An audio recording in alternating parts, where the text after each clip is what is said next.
So hi all, myself doctor Lakshmi.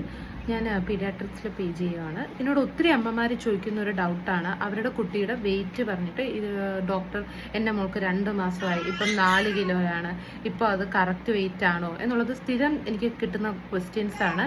അപ്പം നമുക്ക് സ്വന്തമായിട്ട് അത് കണ്ടുപിടിക്കാവുന്നതേ ഉള്ളൂ. നമ്മുടെ കുട്ടിയുടെ വെയിറ്റിൻ്റെ കൂടെ 9 ആഡ് ചെയ്തിട്ട് 2 കൊണ്ട് ഡിവൈഡ് ചെയ്യുമ്പോൾ കിട്ടേണ്ടതാണ് ആ മാസത്തിൽ വേണ്ട കറക്റ്റായിട്ടുള്ള വെയിറ്റ്. ഉദാഹരണം ഞാൻ പറയാം. ഇപ്പം നിങ്ങൾക്ക് 3 മാസമുള്ളൊരു കുഞ്ഞാണുള്ളതെന്ന് വയ്ക്കുക. അപ്പം 3 + 9 12. 12നെ 2 കൊണ്ട് ഡിവൈഡ് ചെയ്യുമ്പം നമുക്ക് 6 കിട്ടും. അപ്പം 6 3 മാസമുള്ളൊരു കുഞ്ഞിന് വേണ്ട ഐഡിയൽ വെയിറ്റ്. അതായത് 3 മാസമുള്ള 100 കുഞ്ഞുങ്ങളെ എടുത്താൽ അതിൽ 50 പേർക്കും 6 കിലോ ആയിരിക്കും വെയിറ്റ് വരുന്നത്. എന്ന് പറഞ്ഞാൽ എക്സാക്ട് 6 അല്ല. ഇപ്പോൾ 5 ആണെങ്കിലും 7 ആണെങ്കിലും കുഴപ്പമില്ല. 1 കിലോ കൂടിയും കുറഞ്ഞും വരുന്നത് വലിയ കുഴപ്പമില്ല. ഒത്തിരി വെയിറ്റ് കൂടുന്നതാണ് ഏറ്റവും നമ്മൾ പേടിക്കേണ്ടത്. അല്ലാതെ നമ്മൾ പേടിക്കേണ്ട ആവശ്യമൊന്നും, ചെറിയ വേരിയേഷൻസ് കുഴപ്പമൊന്നുമില്ല. അപ്പം നിങ്ങൾക്ക് ആ സംശയം മാറിയെന്ന് ഞാൻ വിശ്വസിക്കുന്നു. Okay, thank you.